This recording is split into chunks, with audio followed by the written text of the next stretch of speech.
your particular story for me was quite interesting for a number of different reasons here, but there's actually two things that I picked out that I wanted to start with you. That I when I listened to the conversation you've had before in the past, there was mentions about two particular periods in your life where you had mentioned that you were getting tired of the business, and then in one particular case, just before I believe it was the release of Vendetta, if I recall correctly, it was Vendetta. You had said that, you had some success, but then eventually as time had gone by, you just got tired of how things were going for you at that point in the business. And then along with Danny Dyer, I'm also a very big fan of as well too. I've actually been a fan of him for well over 10 years at this point, but he was also almost in the same boat as yourself, where you had mentioned that both you and him were not happy with the films you were making. And then you decided to do one last film as more or less as a big hoorah before you kind of signed off. And then with the release of Vendetta, that film had turned out quite successful. And then more or less you kind of got brought back into the fold and then continued from there. But even during that period, after you've had, the success with Vendetta, there were still more or less kind of the same trajectory where you were doing pretty well. And then you started making some decisions you'd mentioned before that were not the best decisions in terms of professionally. And I believe maybe say personally as well too, at some point in between that interim, where eventually you decided that you wanted to change things up again, either go take full control of the matters here for yourself, or just simply get away from the business altogether. And then with the discussion that you and your wife had about what you guys wanted to do, which took some time to kind of figure things out along the way, that essentially was becoming the startup for Shogun Films. So the reason why I'm bringing this up here with you to kind of start off with this, because there's two things that's interesting for me about those particular periods in your life. The first of which is that you decided you wanted to do a big sign-off, and then you got brought back into it. The second time around is where you decided to really more or less take matters into your own hands and actually take control of the situation to make films that you'd want to see and that more or less you feel that people would also want to see as well too. And then that's the difference what I've noticed as far as the decisions that you had made at that point in your life. But those two differences in those two periods of your life were the major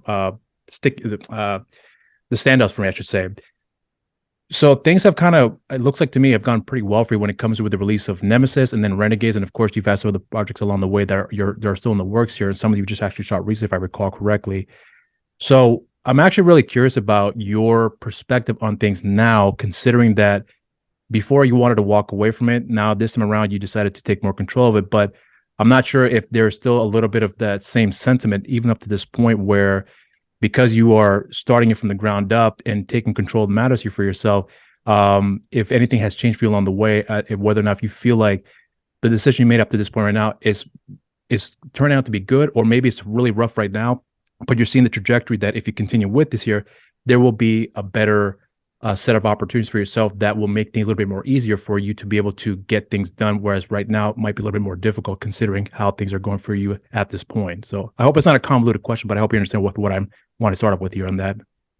Yeah. Okay. So to start with Vendetta, which is a film I'm still very proud of. I made, 15, 20 movies before that. And none of them were really that good. They were okay. There were some all right ones. There were some stinkers. And one of the problems I had was that I'd fallen into this sort of honey-coated trap of making these gangster movies, White Collar Hooligan, Fall of the Essex Boys, this kind of thing. And these British gangster movies are very, very popular here. They still are. And they have been for maybe the last, 15, 16, 17 years. Yeah. But I get nothing out of them personally. And where I've made films in that genre that I'm proud of, they're essentially revenge movies dressed up as gangster movies. Vendetta, We Still Kill the Old Way, Renegades. Or in the case of Nemesis, it's a gangster movie. It's a home invasion movie dressed up as a gangster movie. And that's because when I was growing up, I never found the whole kind of like criminal gangster thing glamorous. That didn't excite me. When I was growing up watching movies, sort of being immersed in the culture of film, I was watching sort of the sort of Steven Seagal movies and RoboCop and all that kind of, those cool late 80s, early 90s action movies, I think had the biggest impact on me. And American gangsters, sure, The Godfather's really cool. Yeah. But what we're talking about in this country is drug dealers fighting in car parks over $100. That's the level of British crime that we glamorize. And and it never excited me. And also, I think I was, I'd fallen into this trap of making these movies where I probably wasn't focusing on the quality control as much as I should have done, in terms of the cast, in terms of the scripts. And, with Vendetta, it's a film I look back on. It was a very intense shoot. We crammed a lot into 11 or 12 days or whatever we did. And what excites me about it was I did everything myself. When I say I did everything myself, I was running out, buying the sandwiches, getting the props, shifting the gear, whatever. I was the only, producer. The thing with these movies is they have 100 producer credits and no one really knows who does what. But Vendetta, I can honestly say, hand on heart, that was all me. I also had a brilliant director. He was a really, really, really film literate, excited, switched on, shrewd, guy who I loved working with him. It was great. We had the great rapport. We literally kind of roommated together for that 12 days.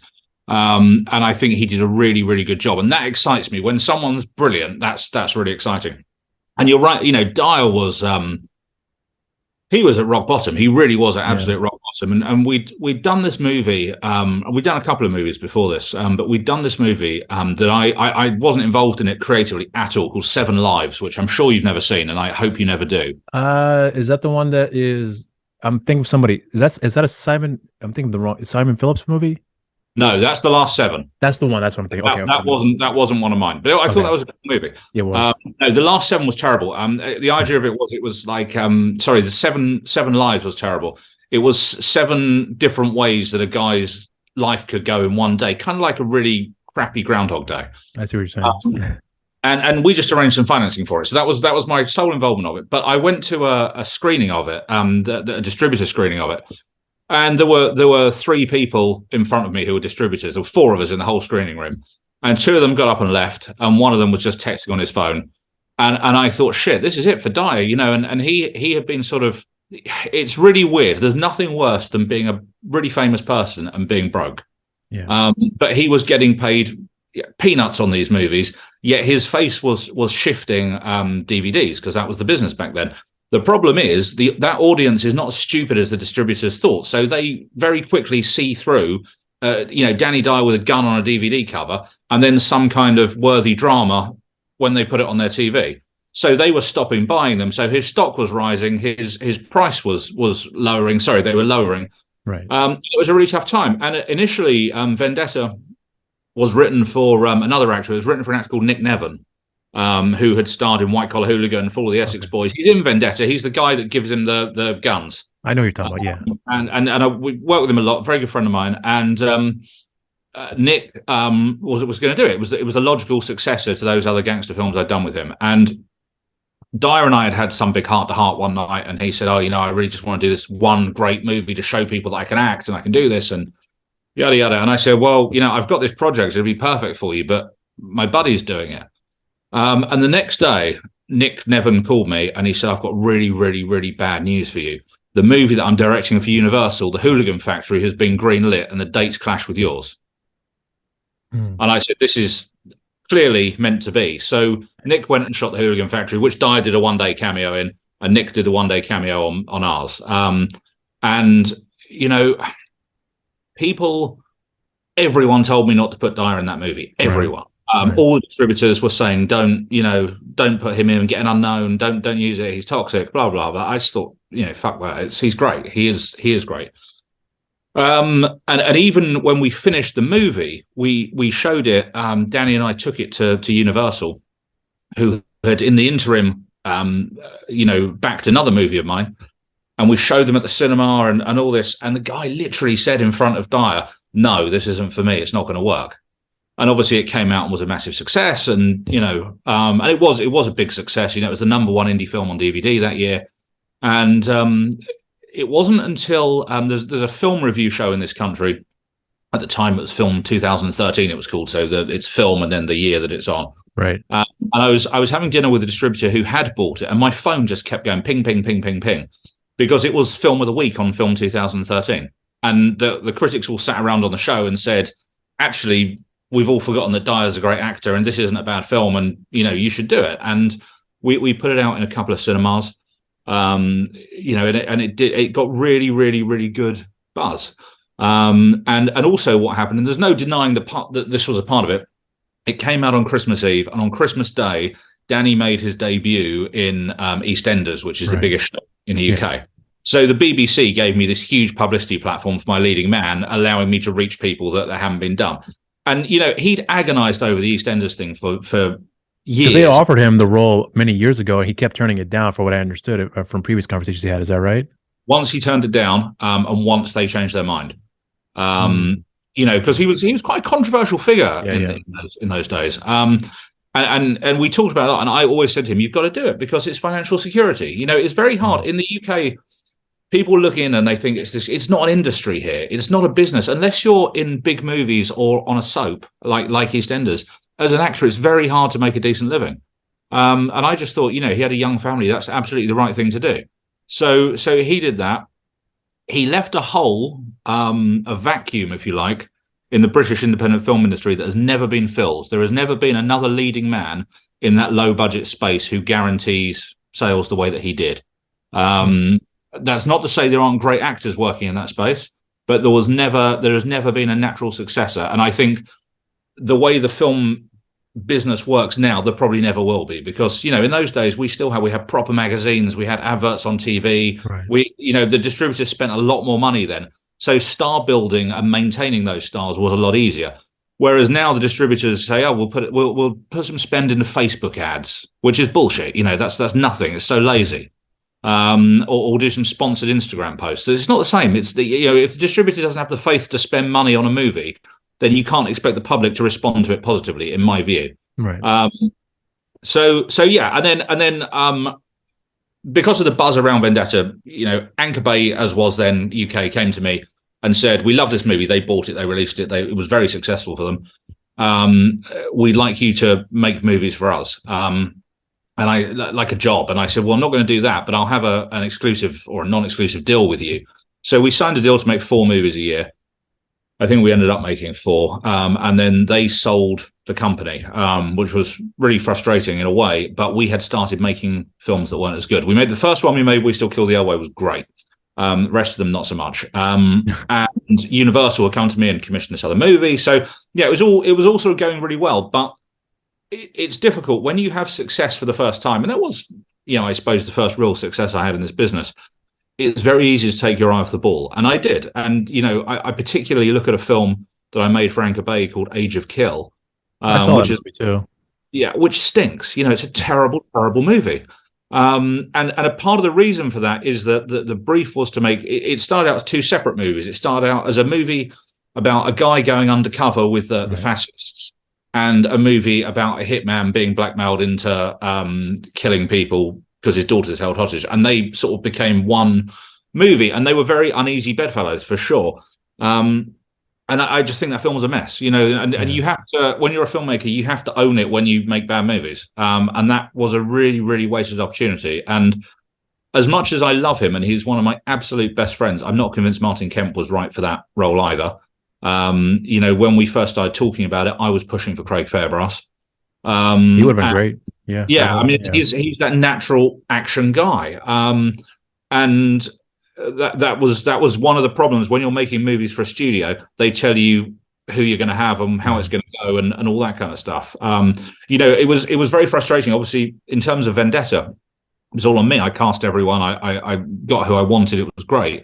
When it came to We Still Kill the Elway, the expectations that Anchor Bay had to begin with were ridiculous. They were saying, well, we want Timothy Dalton and we want Ian McKellen and we want, all these people whose salary would have been the whole budget of the movie. And I really, really had to go into bat for Ian Ogilvy. There was a lot of resistance towards him, which was obviously wrong because he's the best thing in the movie and, everyone loves him. But it was that was a real tough one. So yes, after that, it was all sort of singing and dancing and great. And what I think has been a struggle for me in this country has been the collapse of DVD, because DVD was a great business here. It really, really was, and it was a tangible business, and it was an easy business to understand for me. So when that started to collapse around 2016, I guess, in terms of making money out of the UK, the digital and the streaming hasn't caught up with DVD still now. So those kind of movies very much made their money out of the UK, and then the rest of the world was profit, and that was the model for making these things. And really interestingly, the Nemesis, for example, which is very much a UK-centric film, right? The by far the biggest sale was the American one this time, which was, the UK one was less than 10% of the American one. That's how much the business has changed. Whereas 10 years ago, it would have been exactly the other way around. And that's hence the move to make Renegades more international with Danny Trejo and Michael Pare and Louis Mandylor and those actors. So yeah, at the end of 2019, I said to my wife, I'm sick of this. This is making these UK movies. I never wanted to leave the business, but I always wanted to stop making these UK films because they're so hard. And I've been offered so many movies or properties that have become movies that have come to me that I've turned down because I didn't think they would be good. And I don't regret them, but I just don't want to, one could make a lot more money making terrible movies than trying to make good movies. And I just don't want to make terrible movies because I do care about them a lot. I'm a massive movie fan. It's my passion. And I think, within the limitations of COVID that we had, Nemesis and Renegades both have a lot going for them. They're both films I'm proud of, particularly Nemesis, because that was right in the middle of the lockdown. Right. And I think what I've been trying to do is just make them as good as they can possibly be to make them stand out. For you, though, because you talked about something just now that I was actually going to ask you probably later on here, but I'm going to ask you right now with this question because you since you talked about how the various struggles you had gone through and the choices you had made along the way with the films you worked on and how you participated in those respective films, but when it came to you just said now, because this actually kind of caught me by surprise when you said that you didn't want to leave the business, but you wanted to see what you could do to change it for yourself. So I kind of want to go back a little bit further with you about something that I was really curious about. What more or less was the film, or whether it be a film, a show, actor, whatever the case may be, that really started that passion for you, that made you realize that this is what I want to be a part of, and whether it be in the industry in itself, but just more or less in that community, if you will. Because I'm curious about what that turning point was for you that made you realize that this is what I want to stick with, and then pursuing that. Because I know you didn't get into the business, I guess, in the standard way, because I know you were a film journalist, and then you more or less kind of got into the business by meeting a set of people that had given you opportunities. But I wanted to know what was that turning point for you that made you realize that this is what I want to do, and then the path you took to get there, if you will. Yeah, sure. I mean, it's really crystal clear in my mind. I guess it would have been about 1983 or 4. I was 3 or 4 years old, and on TV was the making of Return of the Jedi. And when you're a kid, you don't know how films are made or anything like that. Right. But because everything was practical in it, I remember as clear as day, the Jabba the Hutt puppet with guys inside it and taking the head off. And I thought, wow, there's people who get, that's what they do. They make these movies. And I think Return of the Jedi had been the first film I'd seen at the cinema. So that was very much the buzzy one for me. And seeing that actually these Ewoks, they weren't these, little critters wandering around. They were people inside them, and it was all very carefully staged and controlled. And I thought, wow, this is a magical thing. So I really was this little film buff as a kid. But before the internet, it was very hard, and you do notice in the older generations a lot of the same surnames coming up again and again and again in the business, because normally people's segue into it was because their dad was this, or their mum was that, or their uncle was this, or whatever. And I had none. So I started out as a journalist because writing was the only thing I was any good at school. Right. And I just pitched spec articles out to all the film magazines here. And some of them got picked up. And the person who really, really helped me at the time... that was David Wick, right? Well, we'll come to Wick's. But before we get to Wick's, there's another David Gregory, who is a very famous distributor in the States. He owns Severin Films, the movie label. And David had met a guy called William Lustig, who directed the Maniac Cop movies. Oh, yeah. And between them, they were working for Anchor Bay US. And Anchor Bay US had acquired the Studio Canal library, which is everything you can imagine from Summer Holiday starring Cliff Richard through to, the Sweeney movie, loads of Hammer horror movies, all these things. David asked me through a mutual friend, he said, would you be a talking head in our documentary about the Wicker Man? And I thought, yeah, sure, great. I mean, it's exciting. I was 18, 19, something like that. I rushed to it. And he then said, this is, you're quite eloquent talking about these movies, and you're sort of a different face for it. Would you do some audio commentaries? Would you do some more documentaries? You know these movies, this particular group of movies very well. And I said, yeah, great. I mean, how fantastic. So I got to interview Ken Russell, Michael Winner, Christopher Lee, Roger Moore, Brian Forbes, John Huff. I mean, literally icons of the British cinema from the last 40 years. And it was great. I loved it. I was young and single, and the money was, great for what I needed. And I was doing what I loved, and I just absorbed everything osmotically like a sponge. Everything these guys said, I sort of took in and learned.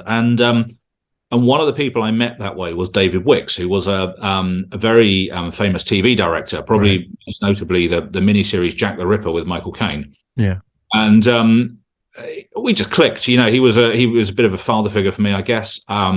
Very, very supportive, really just such a cool guy. He really was super cool guy. And he said to me, rather than writing about and interviewing people that have made films, why aren't you making your own? And I said, he felt like you were you'd be a good producer too, from what I understand you said before. Yeah. And David was a producer as well. I should say that he produced all of his own stuff, and he was a very entrepreneurial filmmaker. Real no nonsense ex-army, sort of like tough guy. Didn't suffer fools, as they say, but very charismatic. And he really encouraged me. And he said, look, why don't you come and work for me? We're developing this project. That was when I first learned that 95% of movies that are developed never get made, because it never did. Yeah. And I thought, great, this is amazing. And we had an office in Westminster, and I'd met someone else there who was in the film business, and started developing a project, a film that ultimately became a horror movie called Stalker, which was my first feature film. And when I was just putting it together initially, I started putting a sort of cast list together. One of the first actors who came on board was Patrick Bergin, who you'll remember from Sleeping with the Enemy. He had done Frankenstein for David Wicks 10 years before, so he was always in the office and taking us to the pub and all this kind of stuff. And so Bergin was on board, and I reached out to this actor, Martin Kemp, to play the lead, and started trying to put it together and raise money and all this kind of stuff. All fell apart. Disaster. I thought, wow, this is it. This is the end of my career. I fucked up making a movie with Martin Kemp. He was a big TV star. Right. And immediate sort of spiral into depression. And I get a text from Martin saying, don't worry, it happens all the time. Let's have lunch and talk about what we do next. Which, the heavens opened and the sun came out and the angels sang hallelujah. So that was so I met up with Martin, and we sort of talked about what we're going to do. And he said, look, I really want to direct. I said, right, okay, what about a short movie? So he said, yeah, let's do a short. So we made this 15-minute short movie called Karma Magnet. His brother Gary, who's a great actor in The Bodyguard, he played the lead, and Martin directed it. And off the back of that, I found an investor who put up 50 grand to make Stalker feature, but Martin directed it rather than being in it. And that was the beginning of a really happy personal and professional relationship that very much endures to this day. He was best man at my wedding. And Martin really, really did open a lot of doors for me. I've been blessed with a succession of people that have graciously allowed me to use, their sort of address books, reputations, whatever you like to say. And Martin was really the first one. And like I say, he is still a household name for sure. But he was a very, very, very big star in the UK at the time. And that helped tremendously. And suddenly I was a film producer and I made a movie, all before the age of 30. And Stalker wasn't a bad movie. I'm still pretty proud of it. It's like a one-location horror movie with a cast of half a dozen, 4 really, really strong actors in it. And Martin was a great director. And the DOP of that movie just won the Oscar. Well, which movie was this for that you're talking about? he won the Oscar for All Quiet on the Western Front. Oh, what's his name? I know who you're talking about now. James Friend. Okay, yes, yeah, who was a very talented young man. So let me ask you about something real quickly about this, because there's something that I'm really curious about with you, and this is one of the reasons I did want to talk to you, because there's two things that I'm noticing now here with you, more specifically as you're conversing with me about the various things you've gone through. But what's interesting for me is that I do appreciate your bluntness about how you perceive things and what worked and didn't work for you. But what I'm also really curious about when you talk about, so like, for example, I've listened to in the past the various interviews you've had in promotion for the various films you've worked on, especially to promote the film.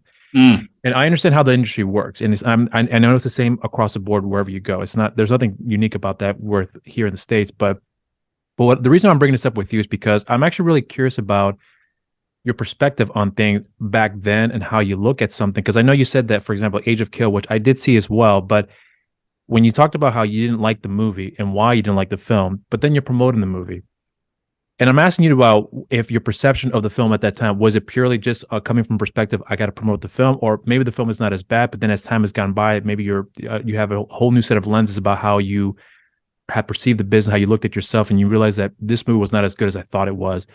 But I'm just curious about how you back then prepared to promote a film, the type of person you were back then, understanding that the choices you were making at that time weren't necessarily the best ones. And it almost seems like you're just kind of cruising through it all.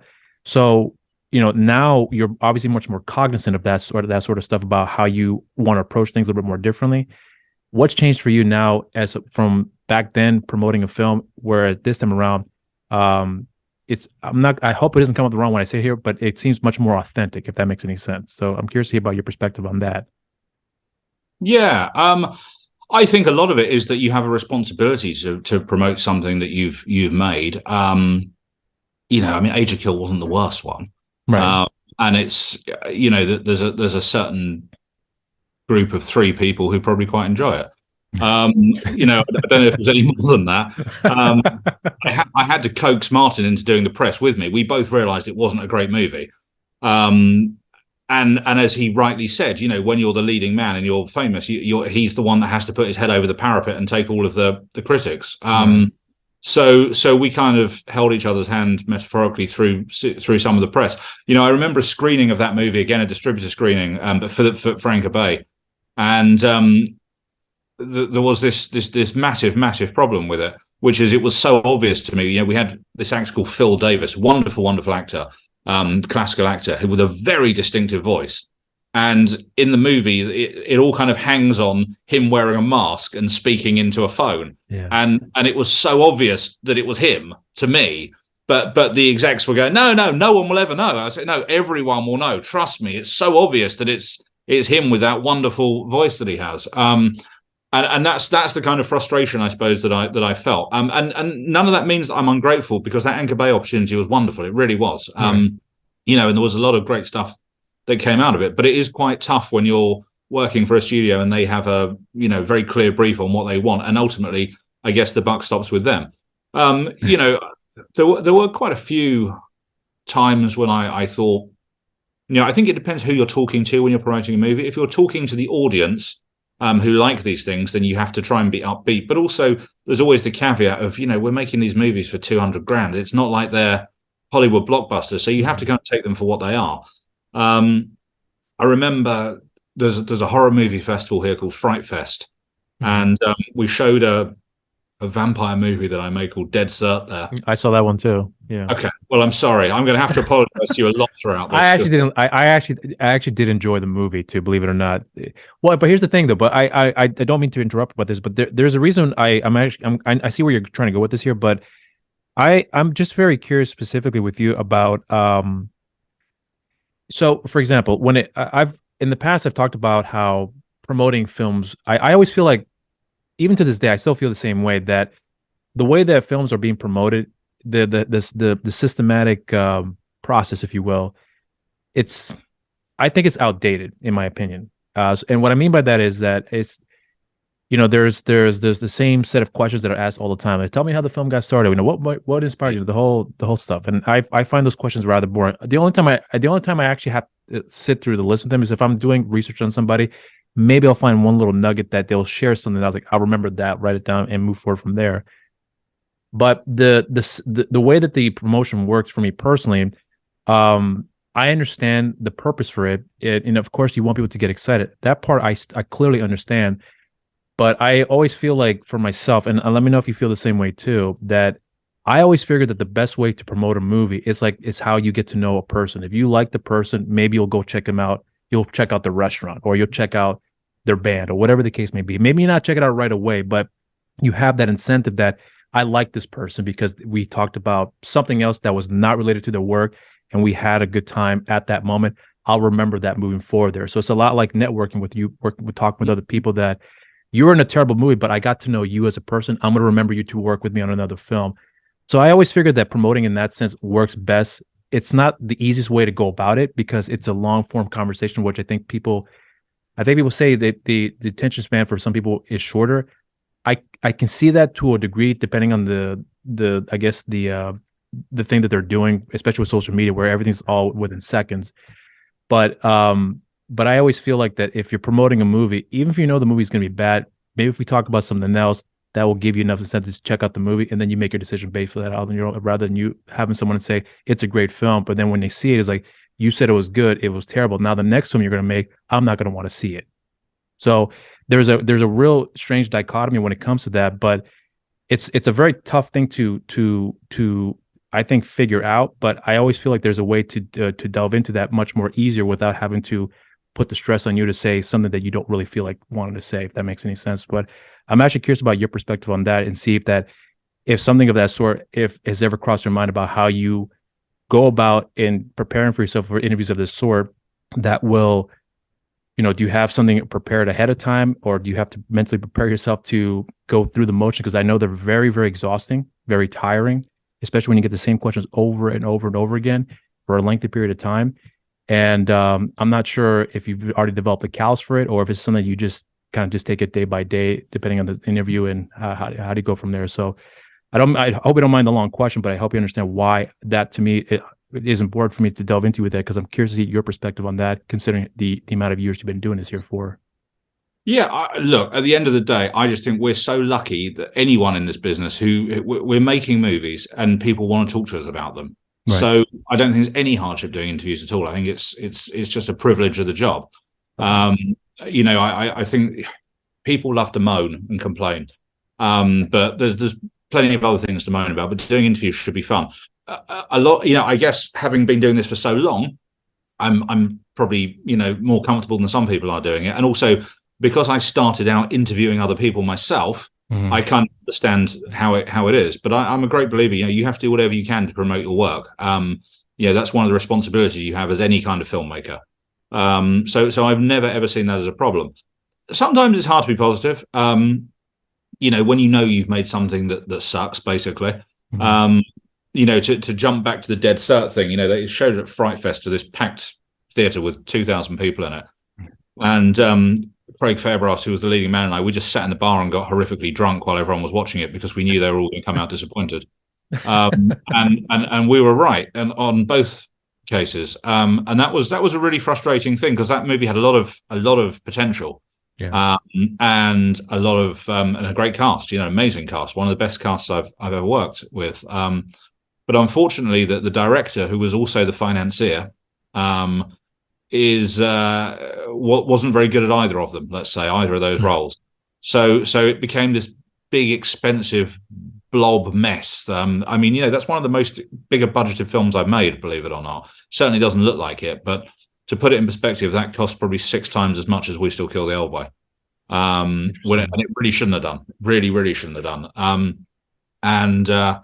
I don't want to speak ill of the dead, because that guy died recently. But it was an absolute mess, that film. It was very, very frustrating, because I really thought that had some good potential, and still one of the best posters that I've ever had for one of my movies. Yeah, I like the poster. Right. Yeah.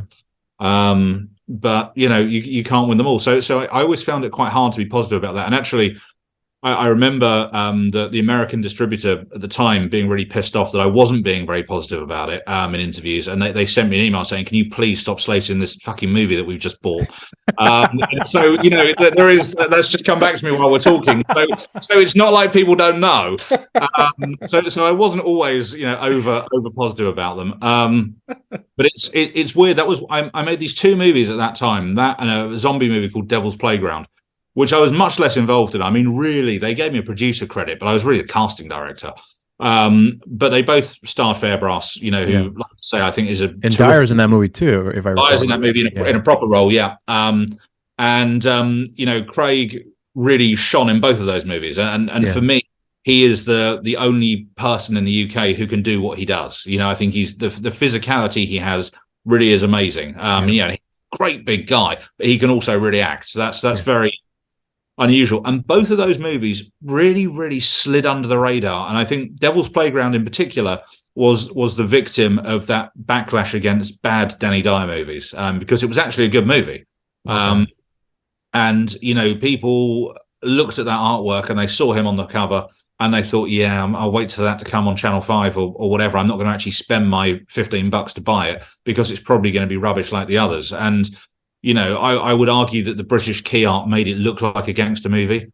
It was Danny in a suit and Craig holding a hammer back to back. I mean, it didn't scream zombie movie, that's for sure. And also, it was weird because we did it with E1, who make the Twilight movies, big distributor. Mm.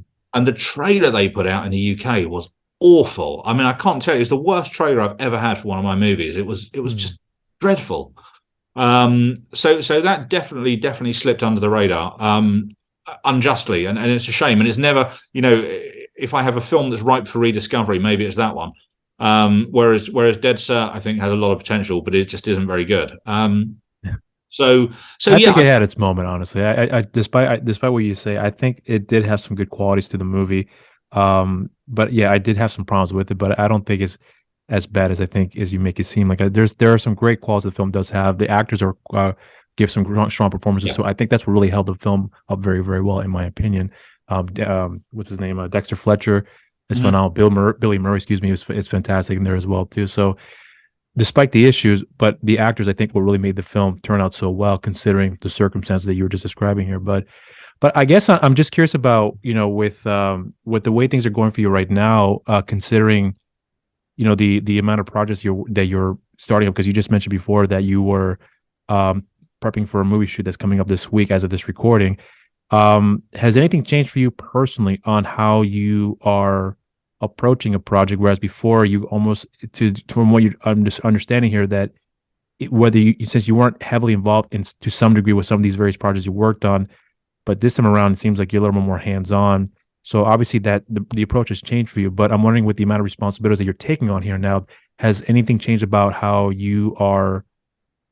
You seem very appreciative, but I guess I'm just more curious about how you look at the responsibilities. Where is it much more stressful, or because of the amount of years you have been in the industry that you understand the responsibility, so therefore you're better prepared for this time around, whereas before maybe you wouldn't have been as prepared considering how you handled it back in those days. So I'm curious about what major differences you notice about yourself now approaching the productions here, whereas before, you had a different approach at that time. Yeah, I think I've grown up.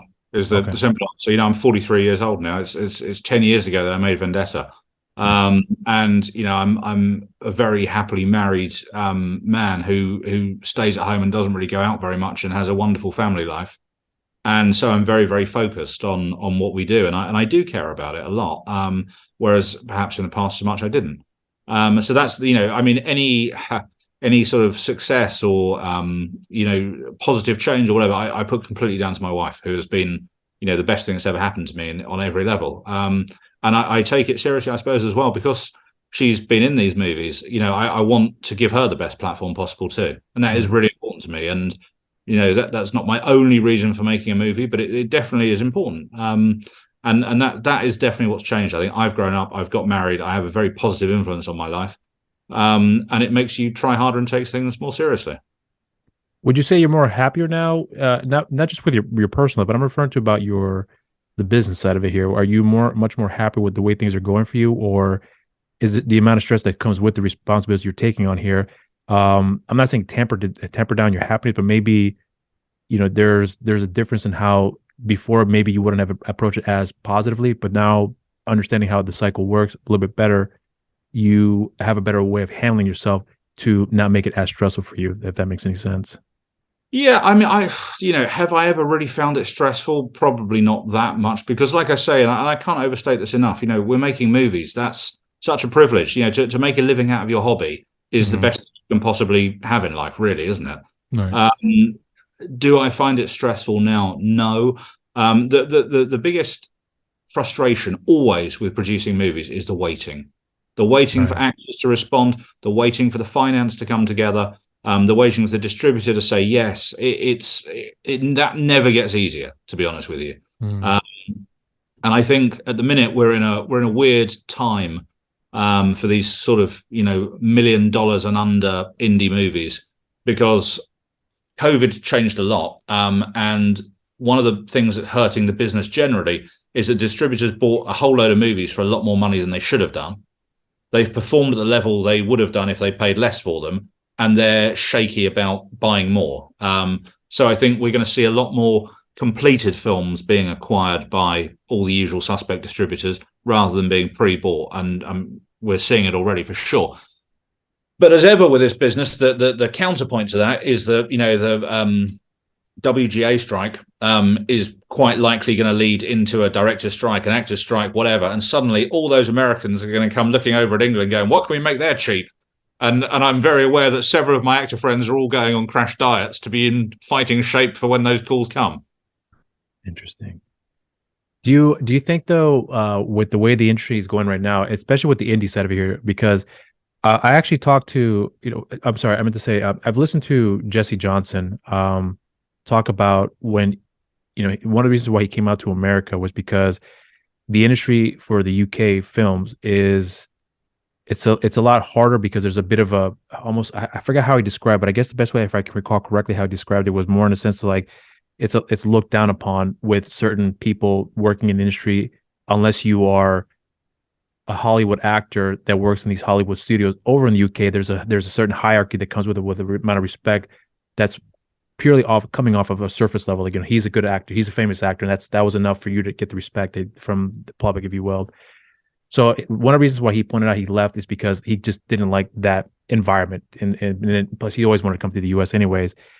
But I'm curious about with yourself though, because you've seen the inner circles of how that all works out. If that was ever a thought about, well, maybe I should leave the UK to come over to the US and make films out there, because not to say it's easier, but it seems much more welcoming for someone like myself, an indie filmmaker, to make a movie, which I probably can get done quicker over there than I would over here in the UK. So anything that comes to mind that you would consider doing at one point?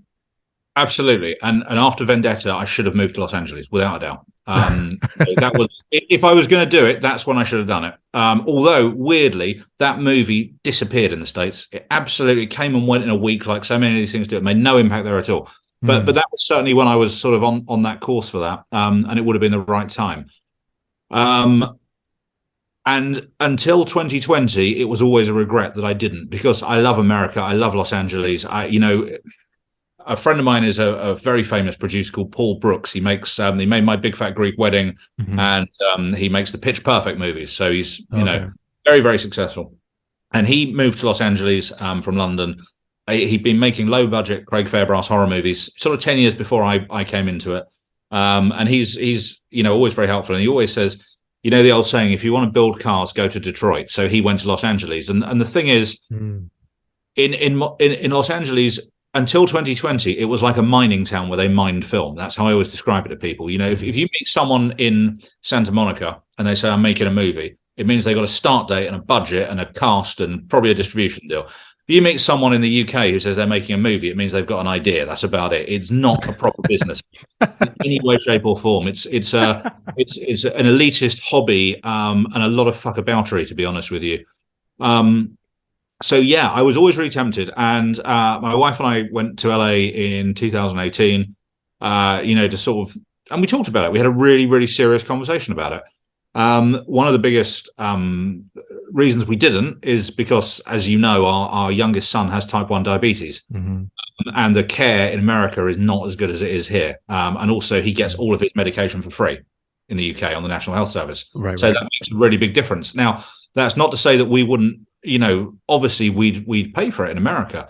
But if we moved there with him, we would be saying to him, once you've left home, you're saddled with all these bills. Whereas in the UK, he's not. So that's always been a motivating factor for us in terms of staying. And then I think in 2020, when this, the COVID thing happened, it all changed anyway. And now, since then, most of the people I know who live in California have moved out of California. The only people that I talk to regularly are Devaney and Brandon. They're still there, but they're not in LA. They're like, I think, an hour outside of life, if I recall correctly. Yeah, exactly. So now, and this, we would never have been able to do this interview 5 years ago, 4 years ago, 3 years ago, until Zoom became a thing. Yeah. It really did change it. And initially, I was super reluctant about Zoom. I said, "Oh, this talking to people on computers." I hate technology, by the way. I'm a complete technophobe. I'm the same way too. I hate technology as well. Awful. And the only reason I got Zoom is because I over the course of the pandemic, I got introduced to Steven Seagal by Neil Zarrilli, our mutual friend, and Seagal, he's awesome, he's brilliant, but he said, "I want to Zoom now," and that's not a guy you say no to. I'm frantically downloading Zoom, shouting to my wife, "I've got to do a Zoom with Steven Seagal." She's going, "What? No, he's there." And so within 15 minutes, he's sat there with his orange glasses, talking to me, and I'm like, "Oh, this is so surreal." So since then, Zoom was forced onto me by Seagal. Now it's a part of my daily life. I talk to everyone on it now. That's how it is, Right. So that really has changed it. We're very happy here at the minute. I did. There was an opportunity for me to go. I didn't take it. In the long term, I'm glad I didn't. And I think, for me, I do want to make American movies or American-facing movies, but I don't have to live there to do that. Right. That's on the short of it. I mean, we're looking at probably not the one we're shooting in a couple of days, but the next couple of movies after that will be set in America, but they'll be shot here. Now, that does mean there'll be contained stories. It doesn't mean I'm going to be turning round the side of the road we drive on and that kind of stuff. But there are reasons for that make sense. So I do love it. I mean, if you said to me, "Tell me your favorite place to go," LA would probably be it, because it's like walking around Beverly Hills Cop. Everything you see, it's like, wow, it's that. Oh, it's that. It's that. Oh, it's the hotel from Pretty Woman. This is great. Which I'm sure is exactly what people do in London, but it's just, for me, it's a novelty, and it's warm, and the people are nice. So I've always been a fan, but I don't think it's for me now. Well, I mean, so you said at one point, because you went out to LA, but because here's the thing, I've never been to California, but I have I know people that live out there, Devaney and Jesse as well too. Yeah. There's one thing about California that always detracted me, that I'm not saying I don't want to visit. I do still plan on visiting one day, but the thing is, I always feel so, because I grew up so I'm originally from Northern Virginia, which is just outside of the Washington, D.C. area. So it's a part of that metropolitan area. Since I've been growing up as a kid in that area, the traffic is horrible out there. But then when I had people coming from California coming out here, to the East Coast, they would say, "Well, I'm from LA. Traffic over there is 10 times worse." And I always remembered that always was the driving force, that I don't think I want to go visit. If I'm going to be stuck in traffic for a week and I want to see several spots, I'm going to be stuck for hours on end before I can even get to those locations. That's how I kind of perceived it at that time. So, but even when you saw that for yourself, that still didn't deter you about, "Oh man, I don't think I want to deal with this amount of population for people coming out," because people will end up leaving. I know some people that did leave because of those reasons there. So even for that wasn't enough to deter you from that? I think the thing is, I lived in central London for 20 years, and that's pretty busy too. The difference is that in London, you don't need to drive because there's no parking and the traffic is terrible. In Los Angeles, you do need to drive. And guess what? I don't drive. So that would have obviously been one of the great unravelings in the end, I guess. But also, when I was spending a lot more time there, Uber was in its infancy, and it just seemed to me that everywhere you needed to get was $8. So that sort of solved that problem for me to a degree. So no, I probably didn't get that deeply into thinking about it. I was just intoxicated by the magic of the movies. I see what you're saying. Okay. So for you, I'm actually curious about your perspective on a film because see the thing about I've told this before with somebody else, Natalia actually, who I had on my show, but episode hasn't aired just yet. That for me, I grew up watching a lot of movies, but there's something about the English culture that I've seen through films that always appealed to me. And there's always been a handful of British movies that I always felt like, at least from my perspective, that captured what England is all about. And I'm talking about the current pieces that or current films that came out at that time that showed what England was like, or most likely, more in most cases, what London's like at that point in time. And one film for me that I remember when I saw the movie that I thought this is what the UK looks like to me right now, where if you were to describe England, at least in this case, London, I would revert to this movie and say, you should watch this film because it'll give you a perspective of how London is in a nutshell. But it shows you the grittier side of the city, and then shows you more or less the beautiful side of the city. A lot like I think how Michael Mann did so brilliant with the movie Heat, where I understand that LA is not the most beautiful looking city, but they're just pockets that look great. But he made that city look so beautiful from start to finish, where it just has this aura about it. And I think he did that. If there's one way to kind of give an impression of what LA it looks like on a surface level, that film is a great movie. I think you can show somebody how it looks. But for me, the UK, as far as London's concerned, I always felt like Layer Cake was one of those films that did a really good job in representing and showing how London looks more or less in a nutshell. But I'm always curious what people who live in the UK, if they ever felt like there's one movie that sticks out for them that shows the real essence of what England, or in this case, London, is like in a nutshell, to describe. If you wanted to show a movie to somebody that will let them know this is how England is like, or this is how London is like. It's so in a positive light, if you will. So I hope it's not a convoluted question, but I hope you understand what I'm referring to here. Yeah, I mean, I love Layer Cake. What a great movie. It's a very beautifully shot movie, right. And it shows a very polished side of London. I would say if I was going to pick one, it would be The Long Good Friday with Bob Hoskins. And it's an older movie, but it feels with Helen Mirren, right? Yeah. Which is one of my absolute favorite movies. And that really has that sort of.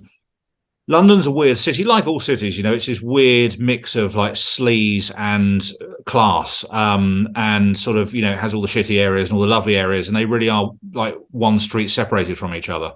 But I think in The Longer Friday, you can really feel the weird heat that we get in this country. It's not a hot country and it does rain a lot, but The Longer Friday just feels that sort of, you feel the dust coming off the screen. It's such a great movie. So I think that would be the one I would say. Layer Cake, yeah. I mean, it's kind of a lovely idea of it. I know it's not a Guy Ritchie movie, but like Guy's movies, I mean, Lock, Stock is probably more representative than Layer Cake. Have you seen Lock, Stock and Two Smoking? Yeah, of course, yeah.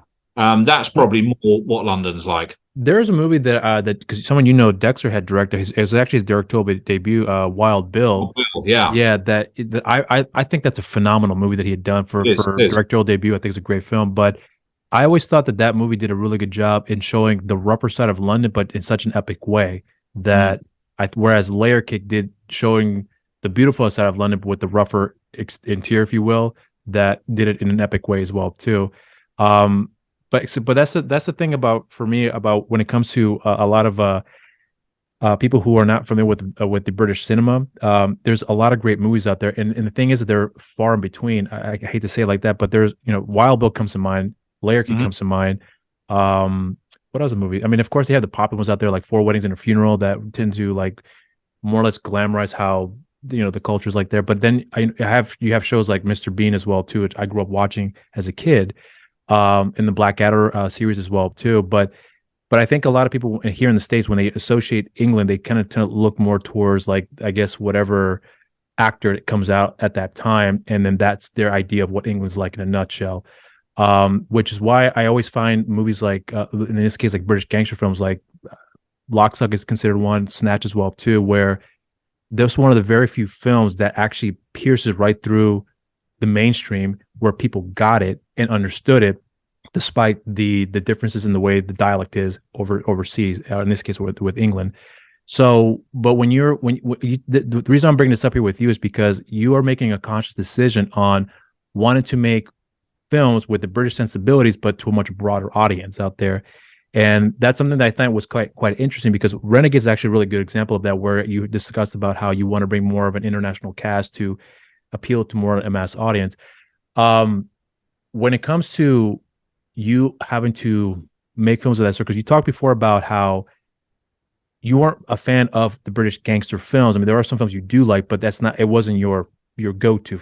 So when it comes to the decision you're making now about wanting to make these movies moving forward under Shogun, is it much more easier or difficult for you to find a idea that will bring in, I guess, actors, writers, or directors that will want to make these films that you are wanting to make, despite the fact that it's going to be set in England, but with more or less an American sensibility, if you will? So I hope it's not a dumb question to ask, but I'm just curious about what that process is like for you now. And is it much easier sell for you to get these films made, whereas before you're just making gangster films or horror movies, which get made, but there's always a stigma behind them that comes with those respective movies?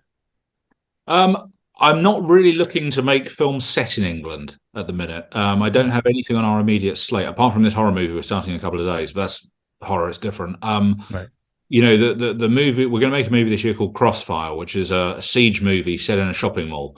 So Christmas Eve on a shopping mall, neo-Nazis break in, take everyone hostage. There's a cop on the inside and there's a Fed on the outside, and they have to work together, Die Hard style, to do it. Now, this script came to me from a writer I'm sure you're very familiar with, Chad Law, who is the social glue that holds the action movie scene together, without a doubt. I mean, I love this guy. He's like family. He's brilliant. And he sent me this, and I said, Chad, how the fuck am I ever going to get a shopping mall? Are you crazy?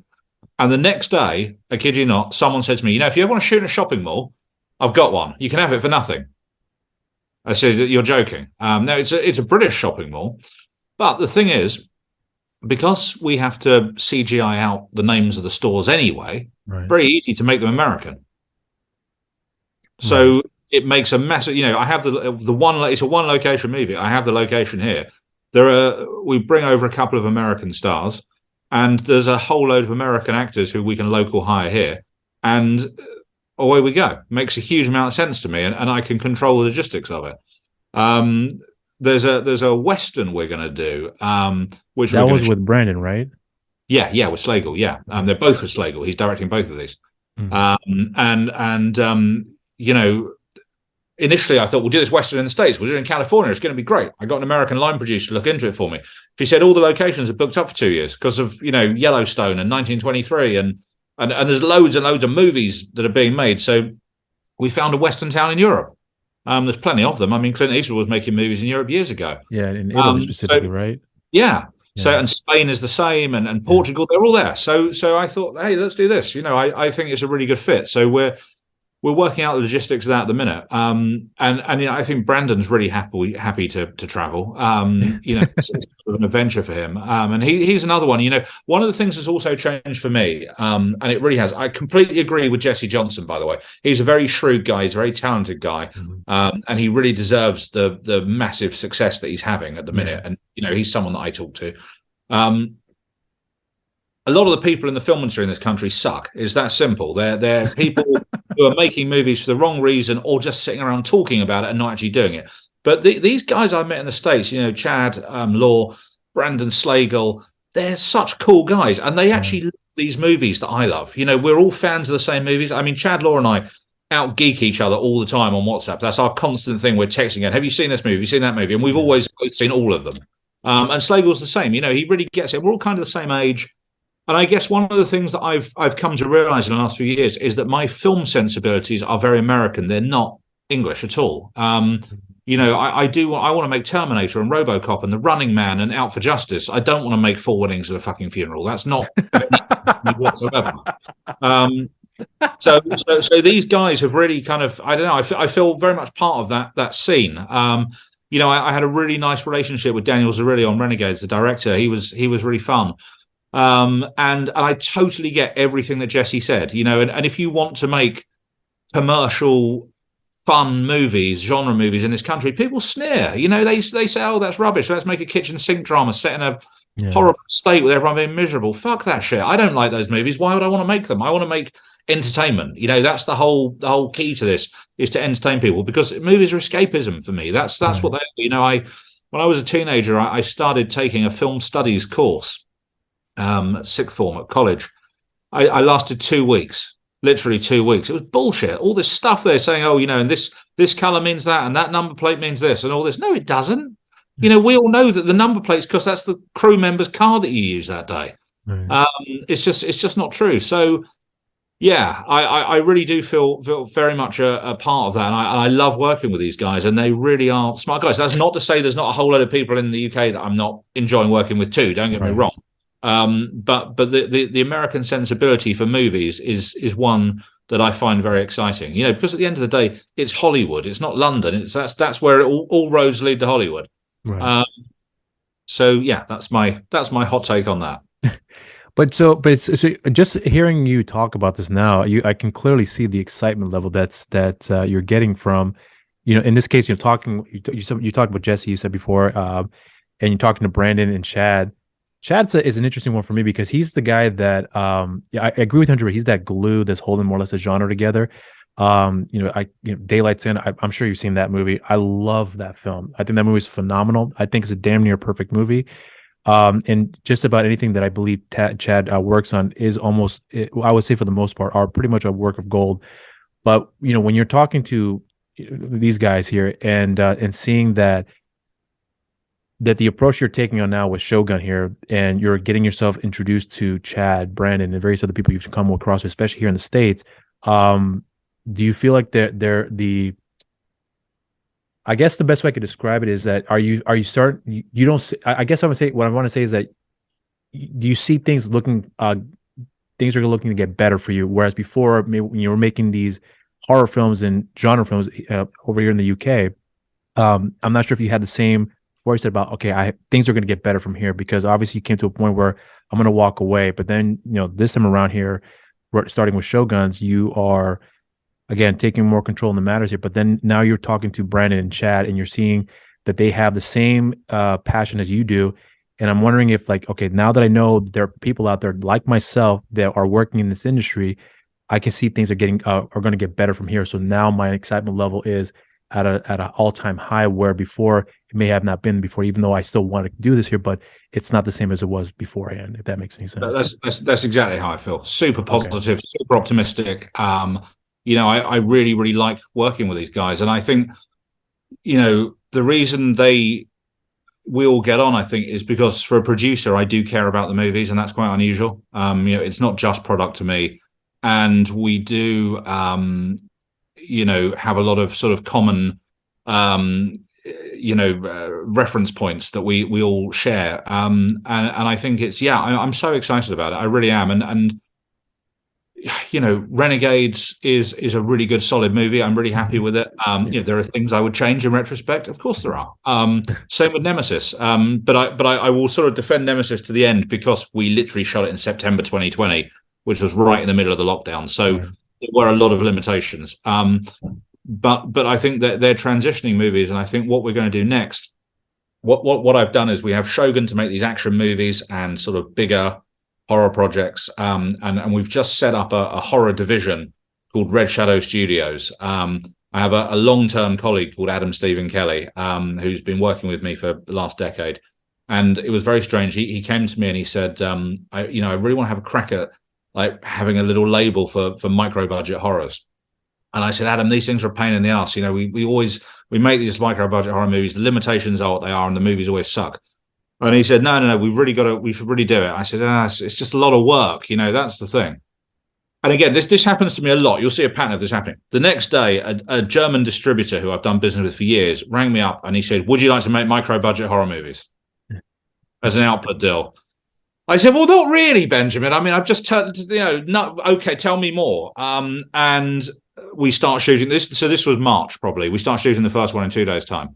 And Adam's written it and is helping me on the production. And I thought, there is an opportunity here to work with filmmakers who I wouldn't necessarily work with on the bigger movies. And again, I look at some of these movies. some of the micro budget horror movies that are being made, even the ones that are very, very successful, are so bad, you know? And the thing is, you know, honestly, it's as easy to make a good film as it is a bad film. And if you at least start by hiring good actors, great. That's half the battle. But, you know, these people making these movies, where do they get their cast from? It's like, do they meet them in the pub? Do they get them on Facebook? I don't know, because half of them aren't actors. And there are so many good actors in this country, really keen for opportunities. And, you know, with this movie, apart from my wife, everyone in it is kind of a new face, really, or certainly a new face to me. And it's been really nice seeing the level of quality there is of young actors.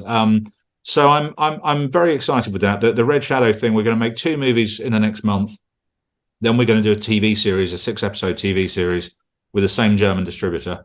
And that's been a really cool thing. But it doesn't take up a huge amount of my time. I mean, you know, it couldn't, because economically that wouldn't work. But that's exciting. And with the Shogun thing, we have an American partner who's also a financier. We have an office in Atlanta now, which is where he's based. And we have an American Shogun sort of sister company as well, because the American companies we're dealing with would rather do business with an American company than a British one. And all this stuff takes time. You know, all this infrastructure takes time, a lot of time. And, you know, like I said, Renegades is a movie that I'm proud of. But one of the things that surprised me about it, and again, it's a lesson that one has to learn, is in the DVD days, when a distributor was invested in physical stock, you know, like thousands and thousands of DVDs, they were committed to keep pushing the movie, right? So they had to rinse that promotion until those DVDs had shifted. Otherwise, the grocers like Walmart send them back and get the money back. In the digital age, they don't. So that's why, no matter how good some of these movies are, they come and go in a week. You know, it's like they're there. We all read the same websites. We see the Action Elite. We see all those things, and we see people talking about this movie, and then you never hear about them again. You know, I mean, we were banging the drum for Vendetta for at least a year, and that really has changed, and that shocked me with Renegades in the States. You know, this big distributor, Saban, it's great, but it's come and gone. That's it. And the level of PR was minimal. You know, and it's no different to any other movie. But all right, Danny Trejo was never going to do press for it, although he was brilliant on social media. You know, he was sharing on Instagram and Twitter and all this stuff, and it was great. But he was in and out in one morning in his garden. You know, his scenes with Ian Ogilvy were shot in his own garden. Yeah. So, you know, Danny, tell us about the movie. I don't know. I don't remember. What can he say? This is always the danger of these one-day cameos, is that you think you've got this big star who's going to help promote the movie, but what can they possibly say about it? Unless something goes wrong, they don't have any kind of story to tell. So that was really surprising. And I thought, you know, in the UK, Lee Majors is a really big novelty, you know, because he was without a doubt the biggest TV star in the world. And then he kind of, you know, his career slowed down a lot afterwards. Getting him really made people pay attention. And he's probably, in a funny way, more famous here than he is in America. Because the thing is, we all take our celebrities for granted. You know, in the UK, we don't get as excited about a British actor as we do an American one, so vice versa. And it's you know, he came over to do some press in the UK, and you know, it was like being out with the Beatles. It was the first taxi we got in. The taxi driver went, "Oh my God, Lee Majors! My name's Lee. I'm named after you." And didn't charge us, which was great. So that was awesome. And it was really weird. And then the second taxi we got, I was in the cab with him and Billy Murray and my wife and Nick Moran. And the guy goes, I follow you all on Twitter. I just saw that other cab driver that was called Lee that was named after you. And I thought, this is so weird. This is like being on Big Brother. So Lee was a real massive bonus, and he's great. You know, such a legendary guy. Real old school gentleman, and boy can he drink. You know, seriously drank us all under the table. Really? We had this and Billy Murray's a real, you know, he and I are drinking buddies and have been for years, and we really thought we were the ones, but no, he drank us well under the table. So that was awesome. But I think the challenge that we have as filmmakers now in this space is, how do we make our movies stand out and resonate for a long time? And by a long time, I just mean more than a month, because it's tough. And you know, I mean, Chad did a movie Section 8. Have you seen Section 8? Oh yeah, I own that film. I did a review for that movie too. That cast, I mean, what a cast! Yeah. It was amazing. Yeah. Gone, a great movie. Really, really terrific. But they're on to the next one, and I think also part of the problem as well with all of the actors that we all know and love is that they all do too many movies, which they have to do because fees aren't what they were. Right. But then there's always another Dolph Lundgren movie around the corner, if you know what I mean. I'm really glad that Scott Adkins has become a lot more fussy about what he does because he's a very special talent. And I think he was in danger of making for every Avengement there were 3 kind of crappy ones that came out, and that's not to say he wasn't ever less than brilliant in them. But I also feel a little bit sorry for him that he's finally the world's greatest martial arts actor has got a role in John Wick, but he's wearing a fat suit and a mask. Yeah, I felt the same way too. But I think the promotion that they were able to use him to kind of go around and make the rounds here in the States, I think that also helped out a great deal as well too, to get people aware of who he is, because I think that attention that he deserved was way too late in my opinion. I always felt. Yeah, and it's weird, I mean, one of the big regrets I do have, like I said to you, I've turned down a lot of films I didn't want to make. And after we'd done Vendetta, Scott came to see me with a script for Accident Man, and I just didn't get it. I didn't get it at all. I didn't know the comic books. Didn't resonate with me, and I really, really wish I'd done that because what a great movie. And that's the trajectory I should have pushed for after Vendetta for sure. And I think Jesse directed the first one of those. Yeah, he did. Yeah. He's a great director and a great cast. And that's really something I do regret because I think Scott is in a really unique. Him and Craig Fairbrass are the 2 British actors that have something really going for them in this indie action space. I'm not convinced there's anyone else that does. And it's a weird thing with Scott. He's much less famous here than he is anywhere else. Yeah, I picked up on that too. Yeah, it's really, really strange, and I don't know why he's never caught fire over here. Because in the States and everywhere else, especially in the Far East, he's huge. And he's a nice man. He's quite humble and self-deprecating. Like I say, I think he's probably the best martial arts actor, certainly Western one, on the scene at the minute. And I think also Avengement particularly reminded everyone that he can really act. Yeah. And really, the fights are great. Of course they are. That's a given. But he was really, really great in that movie. I think the only thing to me that was negative about that is that we didn't have an epic Adkins Fairbrass fight at the end. I was actually quite disappointed with that. I remember that. I'll tell you why. Because Craig came into that role really late in the day. Right. So he called Jesse like 2 days before they started shooting because they offered him the role. Because Jesse, we talked about this before. He was, Craig. I guess he said no at first, and then he said, "Hey, is that role still available?" Yeah, I'll come in tomorrow. And then that's pretty much how he got started at that point. Yeah, exactly. So it had been written for a non-fighting actor. That's the difference. And I know they had someone cast, and it didn't work out for whatever reason. So that's why it didn't happen. But I think Craig was great in that, like he always is. Everyone was good in that. Leo Gregory, Kirsten Waring, all those people. They really, really did well with that. And that was a movie that I watched. It doesn't happen that often with British movies, but I watched that and thought, man, I should have made this film. Do you ever, because this is the part of the industry that I'm very familiar with, where a lot of people don't take on projects that it could have changed for the better for them, and career wise, personally, whatever the case may be. I mean, you just talked about Accident Man being the one film that you wish you didn't pass on, but you said you didn't get it. But what specifically about that particular project, when it was presented to you by Scott, that you did not get at all, that when you saw, you realized, oh my God, that was right in front of me the entire time. Why didn't I get it the first time? I think, to be absolutely honest with you, and I hope he's not going to kung fu me for saying this, but I wasn't overly familiar with Scott at the time. I was very much tied into. I hadn't seen those Russian prison movies, Boyka. I hadn't seen those, and so, like I said, he isn't as famous here as he is everywhere else, which is a real shame. Yeah. So I didn't feel like it was something that I had to jump on for that. And I read it and I don't know. I don't know. But I screwed up big time by not taking that. And I regret that tremendously. On the flip side of it, I got offered a movie called The Hatton Garden Job, about the real life Hatton Garden robbery, with Stephen Moyer. from True Blood, which ended up being directed by a very good friend of mine, Dave Beaton, and they came to me with a concept. The funder came to me with a concept and said, "What about this?" I said, "It's boring. There's nothing in this. It's a load of old men in a tunnel trying to get into a bank vault. Who cares? There's no story. I know it's true and all the rest of it."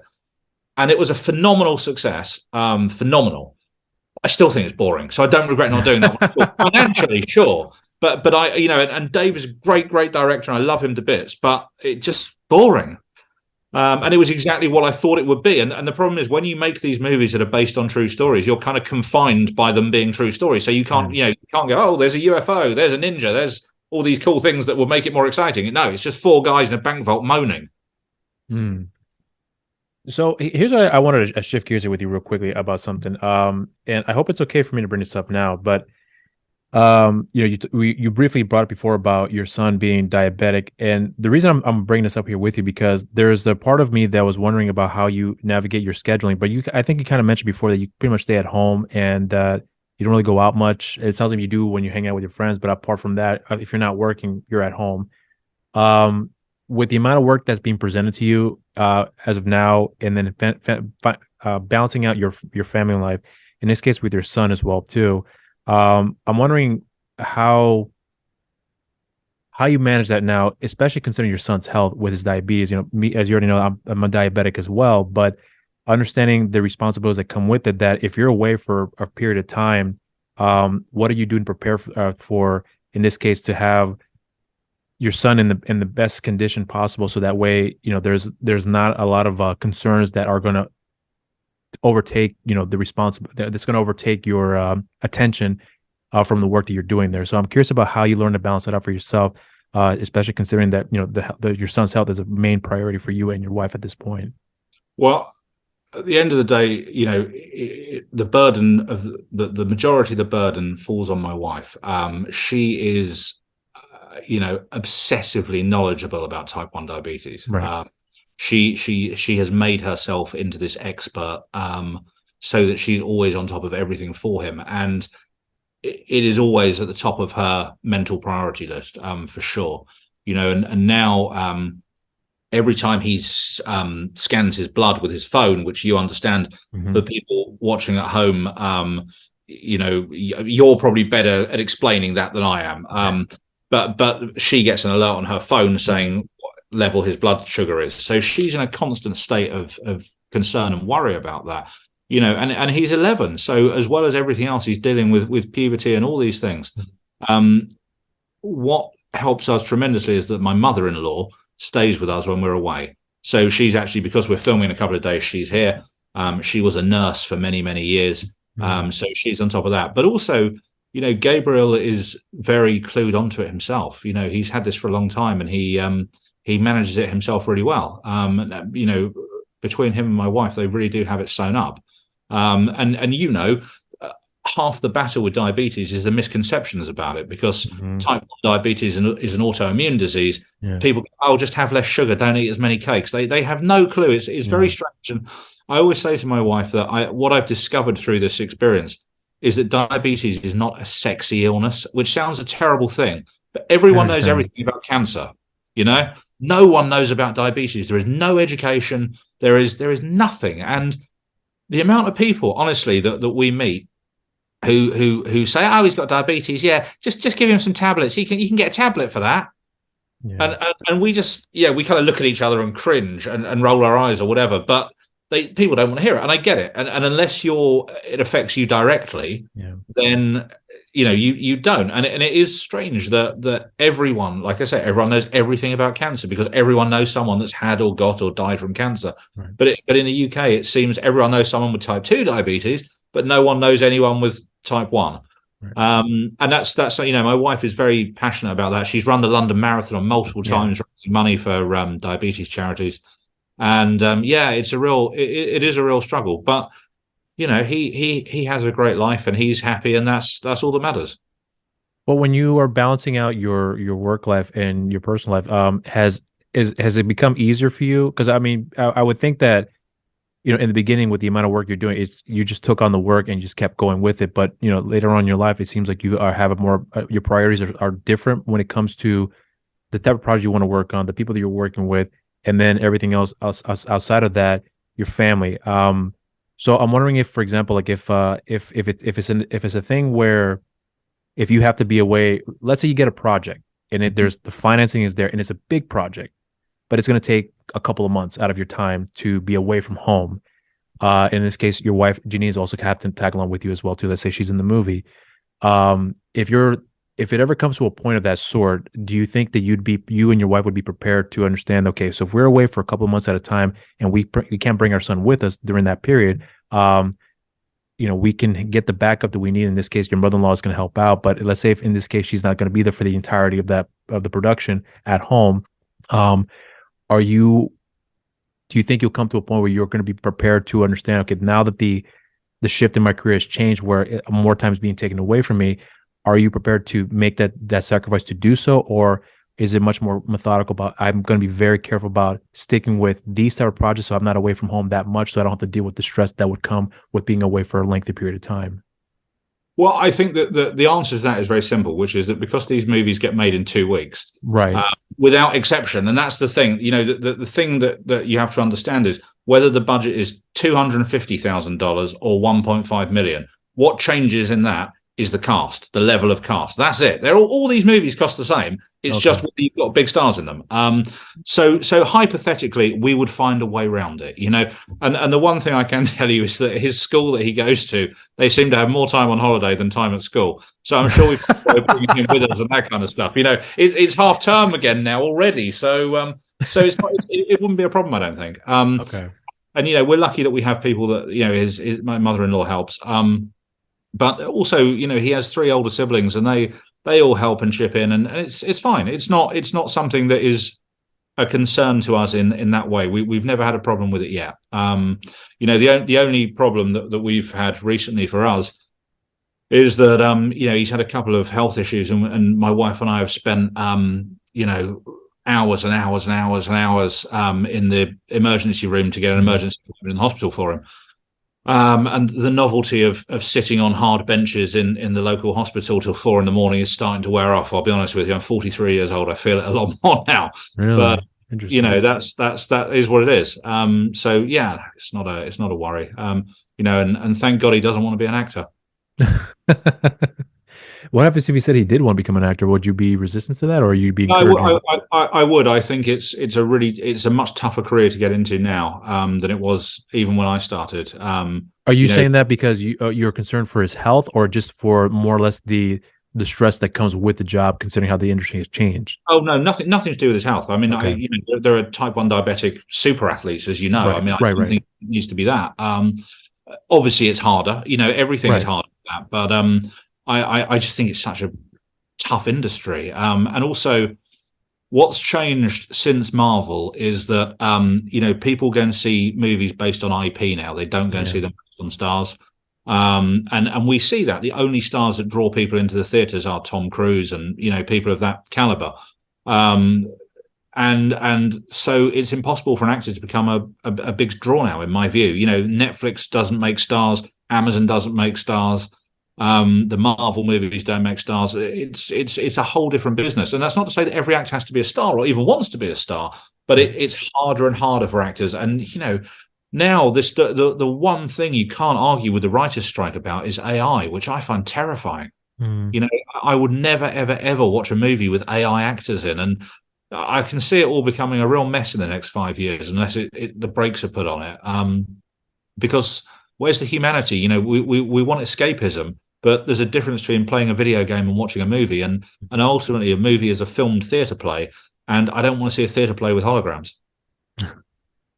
What do you think is going to, with the way, apart from the AI situation you just brought up there, do you really believe that in time, from your standpoint, that the industry, and let's just say all around, from the various people in here in the States and all across the world as well too, do you think that the industry as a whole will change for the better in terms of you talked about how there's a long wait to get certain things started. A lot of times 95% of the productions or things people want to get started don't get off the ground.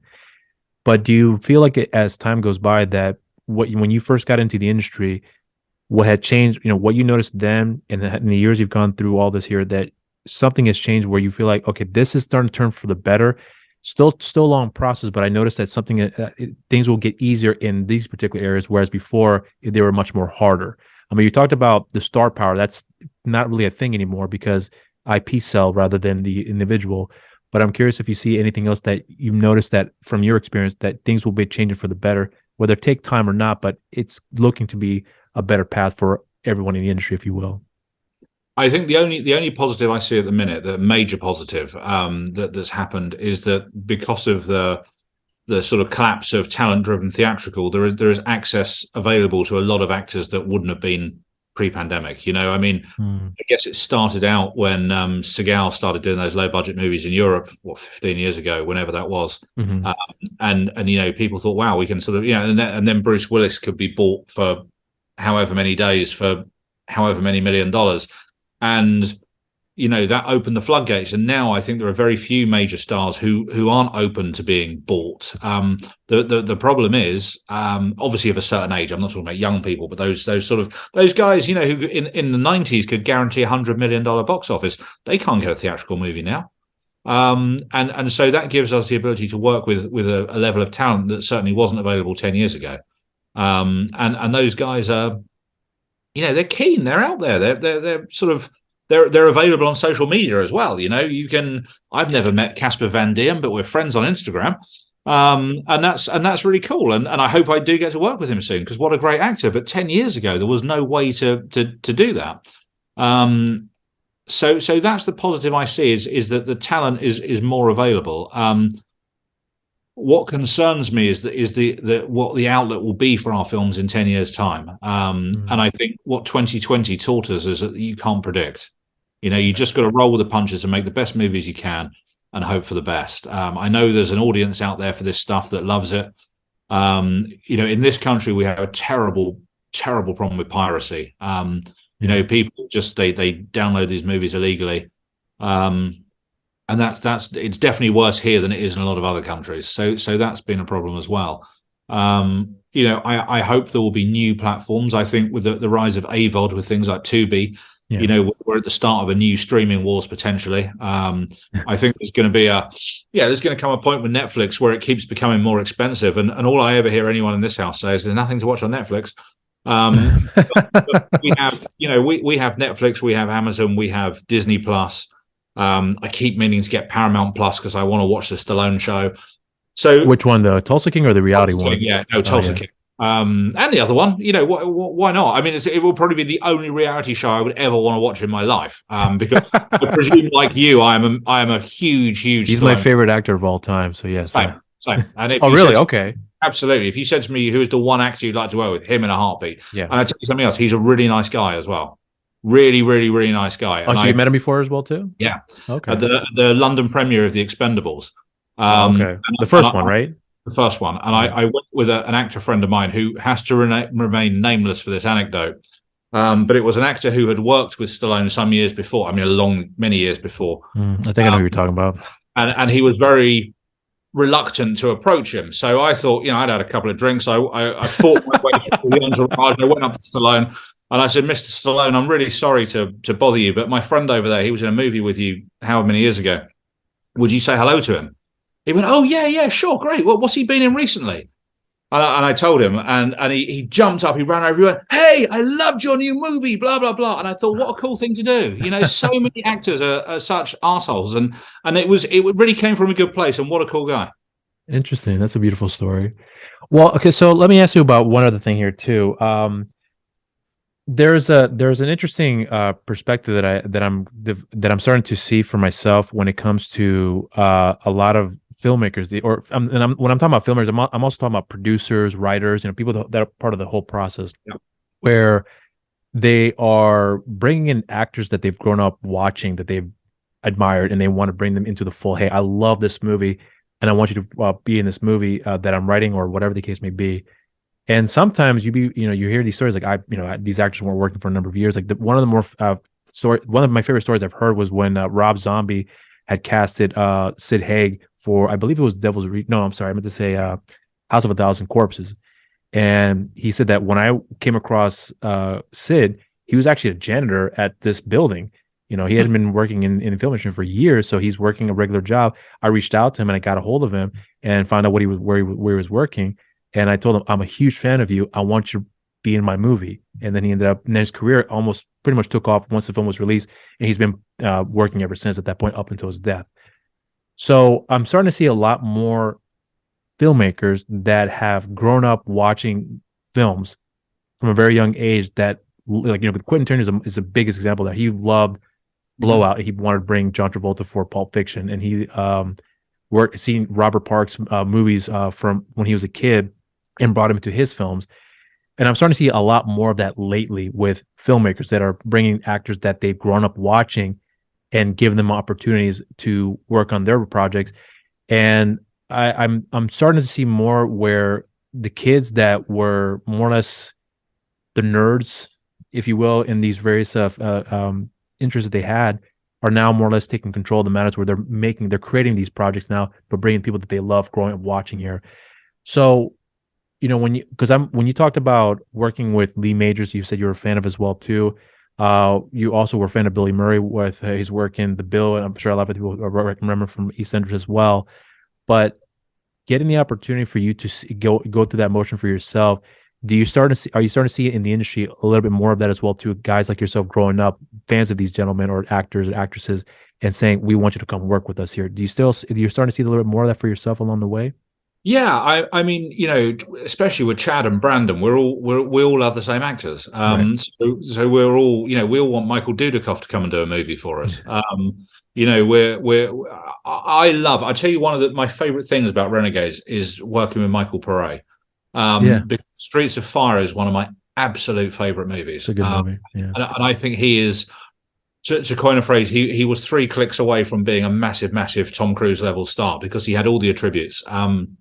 And you know, he does a lot of crappy movies. There's no two ways about it. And he knows that as well. And he's a very, very intelligent man. And we talk, and we've developed something for him to play a leading role in. And you know, sometimes people are sniffy about that, but I really think he's got everything. I think he's terrific, and I really think all it takes for an actor like that is to give one great performance in a good movie, and it all turns around. Look at Mickey Rourke in The Wrestler.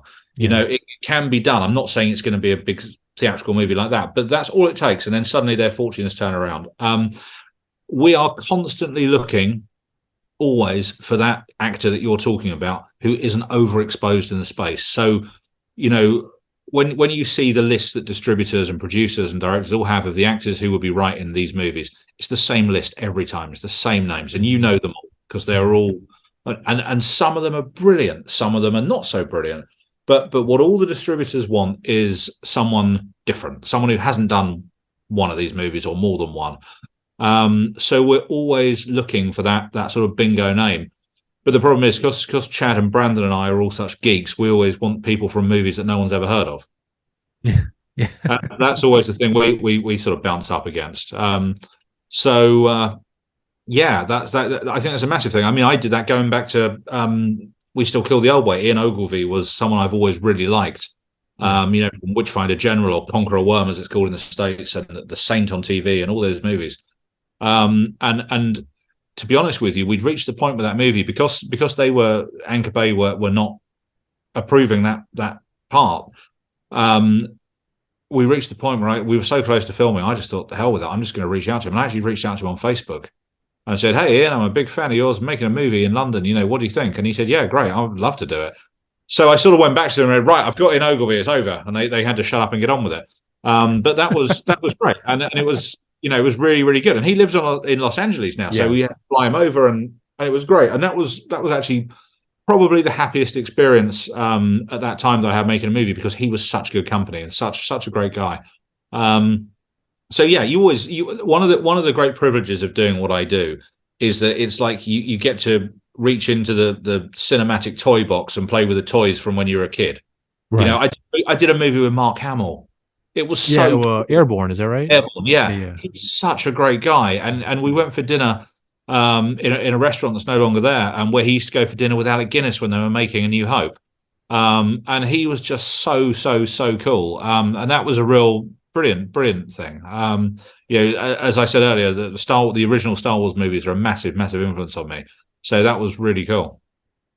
Do you think though, I'm curious about your perspective on something here, because I'm at a point right now with myself where there's a lot of things that I lean towards as far as like what's important to me, and what's a priority. And one of the things that I remember growing up for me as a kid, or especially in my adult years, was the importance of legacy. And I've asked this question to Devaney before and a few other people as well too. But it's more interesting for me now because my perspective on that for me has changed a great deal, where I don't care for that anymore. I don't really care I don't mean to say it to be dismissive, but I don't really care to leave what I'm leaving behind, because I just care about what makes me happy at the moment. And when I talk to people about their careers, you can see the various, levels of emotions that comes with, what they're getting into. In this case, with you, when you talked about Stallone and working with Chad and Brandon, you can see that excitement come out. And then when you're starting Shoguns, you obviously made a priority to work on films that you want to make, that you also know that other people want to make as well too. Good films that people will enjoy and hopefully come back and revisit. So, but from your perspective, I'm curious about this point of view of legacy for yourself, is if that's something that's really important for you, and if so, what about it is important for you, and what exactly do you want people to remember you by, if that's something you think about? Because if you are focused on that, I'm curious as to why that's an important factor for you, if that is an important factor for you in the first place. Because I don't know if people really understand the real meaning behind legacy, because I think they kind of look at it on a surface level. But again, I'm kind of going off a tangent, but I want to get your perspective on that, if that's something that you consider be an important factor for yourself. Not really. My legacy is my kids. That's what it is. Okay. And if people remember me for anything, I hope they'll be impressed that I managed to marry such a beautiful woman. That's probably the one that I think people will say. So yeah, I mean, look, it's great. I've made some movies. People like them. It's fantastic. But we're not changing the world here. There's no. Right. I don't think there's a legacy really. It's a different thing. Maybe I'll change that view, but I don't think my contribution to cinema quite merits a legacy yet. But is that something you do want to achieve as far as like the work that you're doing? Because if you're doing it because obviously you love it, is there something else behind it as far as why you're doing it to? Because again, if you're like, for example, like Quentin, he's talked before famously about how, people talk about they don't like to look at their work. Once they've done the movie, they see it once and they move on to the next project. And where Quentin says, my films I make, I want to see. So if I'm in a hotel and my movie comes on, I'm watching because I made the movie because I wanted to see it, and everyone else is invited. That's one of his famous quotes. But for yourself, under that perspective, do you more or less have the same approach as well too? If you make a movie for yourself that you want to see, or what people hope they would want to see as well too, and if Renegade comes on, if you're at a hotel, would you sit down and watch and say, I like what I've done here so far? Or is it one of those things where moved on, I'm moving on to the next one now? I think it's weird you asked that, because we actually last weekend we sat and we watched Nemesis and Renegades again, both of them back to back. I hadn't seen Renegades for probably 9 months and Nemesis for well over a year. Mm-hmm. When I have screenings of my movies, like premieres and stuff, I don't sit and watch them. I find that I like to come in and stand at the back and watch the reaction, but I don't actually like to sit and watch them necessarily. And that's probably why I'm quite up on Nemesis at the minute, because I thought, wow, we achieved all this with like zero money in the pandemic. That's great. And it's also why I look at Renegades and kind of think, God, we could have got that script a bit tighter. So yeah, I mean, I sometimes it's really nice to sit back and watch them, and I suppose I was cutting this is not to say that I edit these things myself, because clearly I don't. But I was having a real cut for some finance raising of sort of all my movies, and I did watch that and think, wow, you've done some really cool shit there.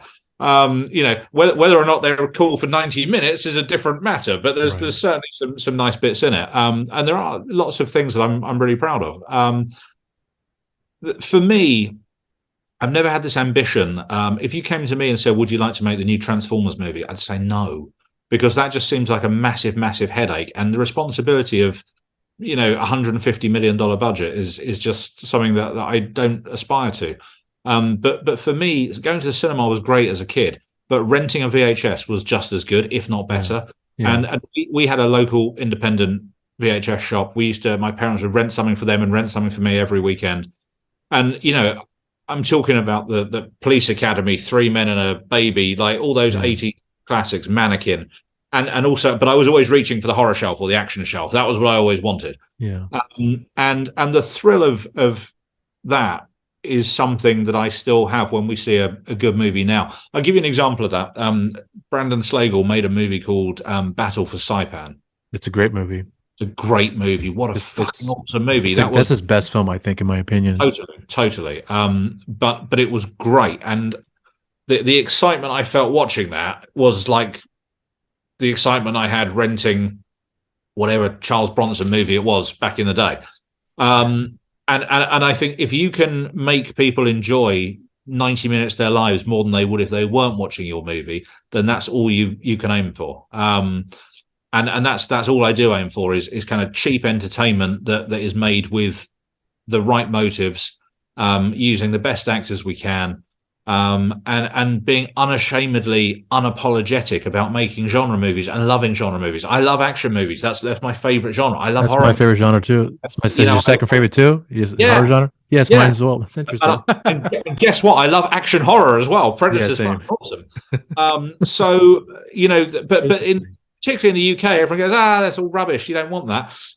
No, it's great. And I think that's all I'm trying to do is make movies that people enjoy. And they go, yeah, that was really good. It was low budget or, whatever. But it's, people used to go to me, oh, your films go straight to DVD. I say, yeah, they go to DVD. Isn't that awesome? What do you expect? And it's tough. Snobbery is a curious thing. But I have none, and I'm all for it.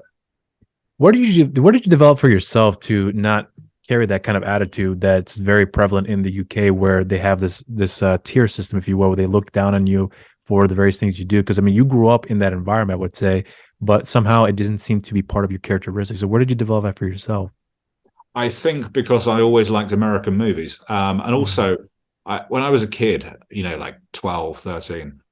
Before the internet, I used to have these movie books, right? Like Leonard Maltin's Video Guide and this kind of stuff. Oh yeah, I've gotten those too. Yeah, I know Tom. Yeah, and I used to go through and highlight the movies that I wanted to see and all this. I did the exact same. Yeah, I always liked the 1-star ones. Fuck that guy. He got it all wrong. It's like, and I had loads of these things, and basically all the movies I liked, the critics hated. So I've never, ever respected film critics, to be honest with you. It's very, very easy to moan about someone else's hard work. And get paid for it. And there's a very famous film critic over here called Mark Kermode. I don't know if you've ever heard of him. Oh, I've heard of him. Yeah, I know who you're talking about. Yeah. And we had this sort of not rivalry, but like intense dislike for each other based on the fact that he always used to give my films terrible reviews, and he hated Danny Dyer. He really, really hated him. And it was quite public. He would like slate my movies on his review show, and I was sort of active on Twitter back then, and it was like a bit of a running joke, really. There's no malice in it. Anyway, one night, come out the office in London, get on the tube, and who's on front of me in the escalator? Mark Kermode. So I tapped him on the shoulder. I said, "Oi, Kermode." He jumped out of his skin. And you know what? We've been friends ever since, because you can't take that stuff seriously. And we actually like a lot of the same movies and all that kind of stuff. And he came up with he's much more eloquent man than I am. He came up with a great expression for it about how we're two people on the same journey, but we're just going in different directions or something like that. Yeah. Like we both love movies. So you can't take these things personally. You come to learn as you do this more what's personal and what's just someone's choice. And some people like apples, some people like oranges. Mm-hmm. It doesn't matter. At the end of the day, as long as someone likes it, that's enough for me. What's your take on critiques, though? Because you just mentioned it just now, but I want you to go more in depth with me on this because I do film reviews as well too, and I've shared this story before, but I'll condense in here. But because I have a rating system in my reviews, and it's a 4 rating system, and before I used to think that I had to come up with something that would get straight to the point about this movie is awesome, this movie was terrible, and then I didn't really have a really respectful view of like how to critique film. I knew how hard it was to make movies, but I was very ignorant of the fact that by me saying this movie sucks, it actually could be perceived in the wrong way. So I don't use that. I still use the rating system, but I don't use the last two ones anymore because I have a problem with it now. So I tend to review films that I really like a lot and just stick with that. That works for me personally. But I've noticed though before that when I hear some critiques come out there when people are talking about movies, that there is one, clearly they've never made a film, or they don't have a real deep understanding of what it takes to make a movie, and the critiques can come off quite, in my opinion, really ignorant, very disrespectful in a lot of ways. But I understand the notion of someone say this movie sucks, but there's a caveat to that, or not caveat, there's an asterisk to that. I meant to say, when someone says that why it sucks, and when you talk about, in this case with some of your films, understanding why it is that way for you, it makes a lot more sense because there's an understanding that comes with it. I think that's very what's the best way I could describe it? It makes sense for lack of a better term. But critiques nowadays, I think, is much more. I wouldn't say it's gotten better, but it seems a little bit more. There's much more of an understanding with it. But there's still some people out there who are very ignorant of how they come across with the reviews when they're saying this movie's awful. Don't watch it because it's a waste of your time, waste of your money. So don't spend money on it. And I always have a problem with it. So I'm curious about your perspective on how things are being looked at when it comes to critiques. Whereas before, some people have whose opinion matter, like Siskel and Ebert, like you listen to their reviews and you think these guys know what they're talking about. We should respect their opinion, and then you take it gospel, if you will. So your perspective on that.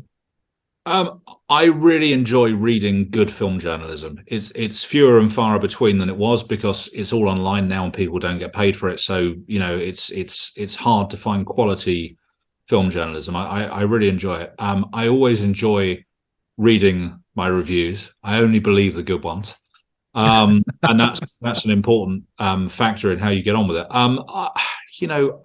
I do read them. I like reading them. I like reading the bad ones sometimes. Sometimes you agree. It's also. It doesn't bother you though when you read them, when you read the bad reviews? It depends if I agree with them or not. Okay. You have if someone calls out something you've done that is crap, you have to go along with it. But look, we play the game the other way. I was just thinking when Vendetta came out, there were still magazines. There's a film magazine here called Empire. Oh yeah, I know. And they gave it 3 stars, and they said it's Ron Seal cinema. Do you guys have Ron Seal in America? I don't think so.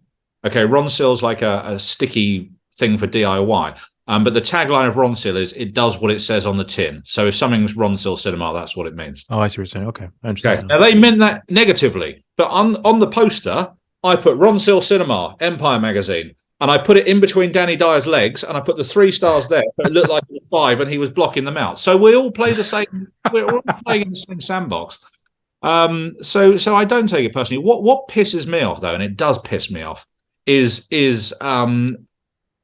sort of things like IMDb reviews, Amazon reviews, those kind of things, where people leave this it's like a sewer. It really is like a sewer of people, often the same person writing the same thing again and again and again, being negative. And to quote William Shatner, get a life. And the worst thing is that Letterboxd or Letterboxd or whatever it's called. There are people who are filmmakers leaving reviews on there. Other filmmakers, you guys know how hard it is. Why are you doing that? Grow up.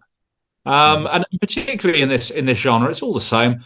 The internet is a sewer, and it's full of fucking idiots. And they people feel it's a license to behave in a way that they wouldn't in real life because they get a smack in the mouth, and that really has been a pain. So I respect anyone who is going to take the time to watch a movie and write a review of it, whether they like it or not. People leaving 1-star reviews on social media and whatever, that's just a whole different ballgame, and that's something that I think should be better policed. Because there's actually a lot more that I realized we had in common in this conversation that I picked up from the fact that you said Stallone's your favorite actor. I was actually surprised to hear that.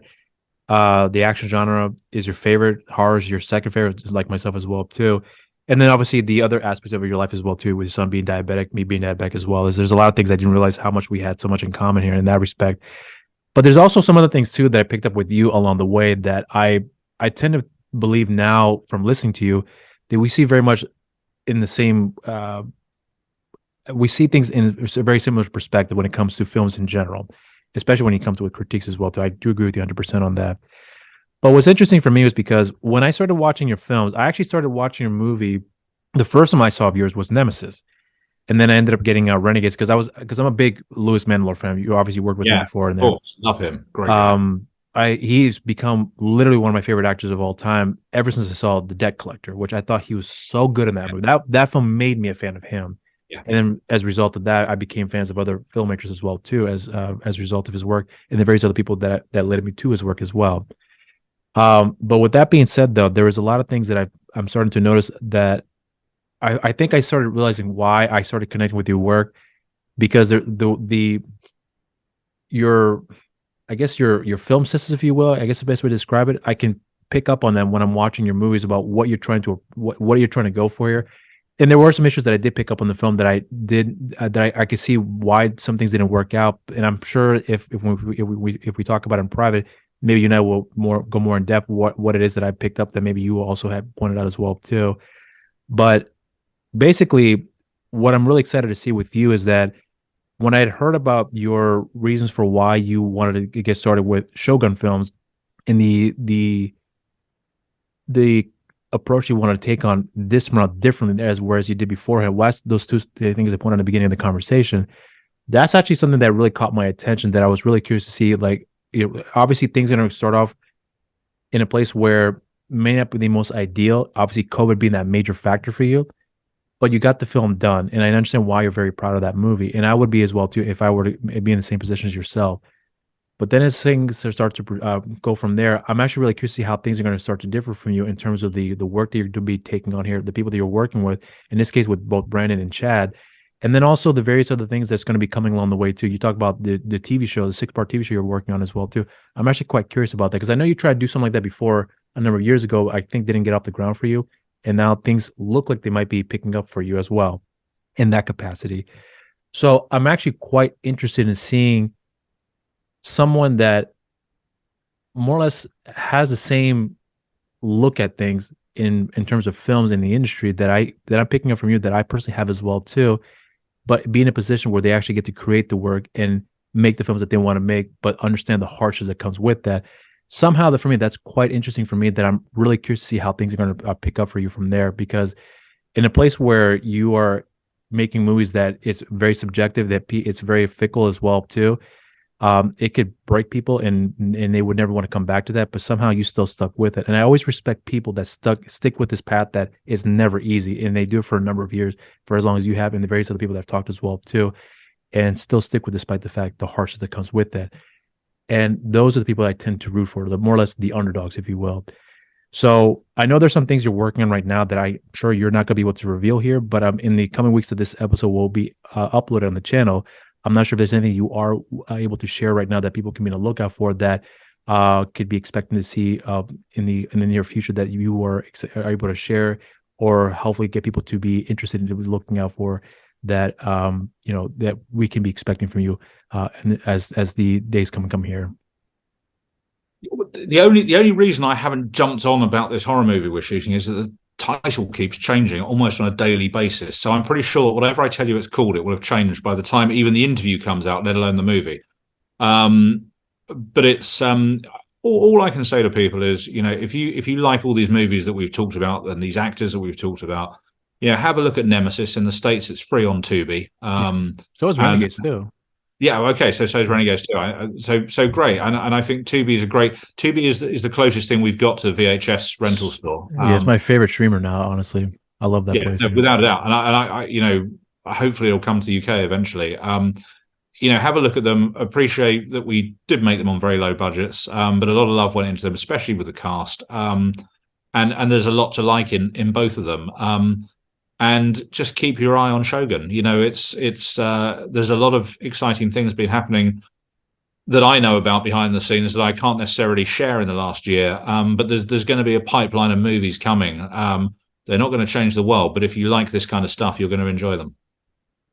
All right. Well, so on that note, I will say thank you so much for giving your time. This was actually a conversation I'm very looking forward to, and I'm also looking forward to a conversation with your wife as well too, once that opportunity arises, because there's a lot of things that I'm picking up from you that I'm actually wanting to ask her about as well too. That I'm curious to see her perspective on things as well. But for the cameras, I want to say thank you, and I do wish you nothing but great success. And I'm actually looking forward to see these upcoming projects you're referring to here that you brought up in the conversation. But until then, I would love to do this here with you again, especially when it comes to the promotion of those movies. I would love to help out in any way that I can. If you wanted to do so here, I would love to bring you back on, and we can just pick up from where we last left off. So for the cameras, I want to say thank you and cheers to you. Well, thank you, Rob. It's been a pleasure talking to you, and I'll talk to you again anytime you like. All right.